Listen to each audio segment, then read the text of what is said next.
నమస్తే, welcome to ANCT news. ఇక వార్తల్లోని వివరాలు చూద్దాం.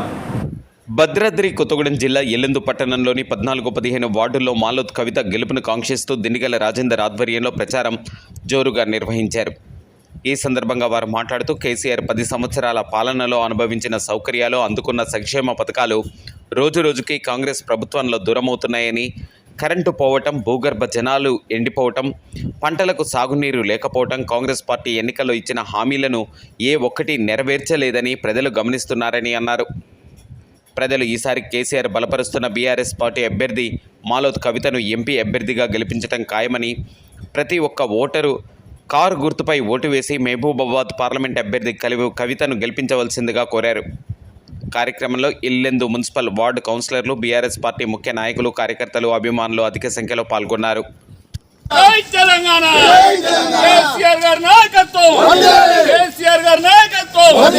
కారు గుర్తుకే, కారు గుర్తుకే, కారు గుర్తుకే, కారు గుర్తుకే, కారు గుర్తుకే, కారు గుర్తుకే, కవితమ్మ కారు గుర్తుకే, కవితమ్మ కారు గుర్తుకే. జై తెలంగాణ, కేసీఆర్ గారి నాయకత్వం, కేసీఆర్ గారి నాయకత్వం. शादी मुबारक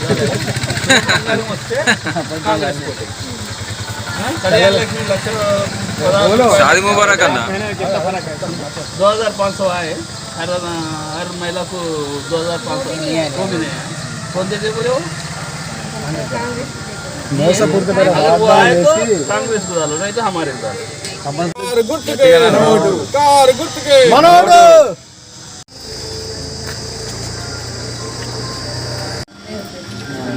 వస్తే వేయండి. ఆయన తులమంగారం వచ్చింది, ఎవరికైనా పెళ్ళైన రాలే కదా. కరెంట్ ఉంటుందా? ఇంతకుముందు ఎట్లా ఉంది? 10 సంవత్సరాలు నాయకత్వం ఎట్లా ఉంది? ఈ రోడ్లన్నీ ఎవరు చేసేళ్ళు? అవన్నీ దృష్టిలో పెట్టుకొని మంచి నీళ్ళు ఉంటే ఇలా మనం భద్రాచలం గోదావరి నీళ్ళు తాగుతాను. అది కేసీఆర్ గొప్పదనం. అటువంటి నాయకుడిని మనం తిరిగి ఎన్నుకోవాలి. కవిత గారికి 2వ సీరియల్ నెంబర్ 2. మీ కౌన్సిలర్లు కానీ ఎవరైనా పోయినా పర్లేదు, మనం కేసీఆర్ ఎప్పుడు ఉండాలి. మహబూబాబాద్ పార్లమెంటు స్థానానికి పోటీ చేస్తున్నటువంటి బీఆర్ఎస్ పార్టీ అభ్యర్థిని శ్రీమతి మాలోత్ కవిత గారి గెలుపును కాంక్షిస్తూ ఈరోజు ఇల్లెందు నియోజకవర్గంలోని పట్టణాల్లో, అదేవిధంగా గ్రామీణ ప్రాంతాల్లో విస్తృత ప్రచారం చేయడం జరుగుతుంది.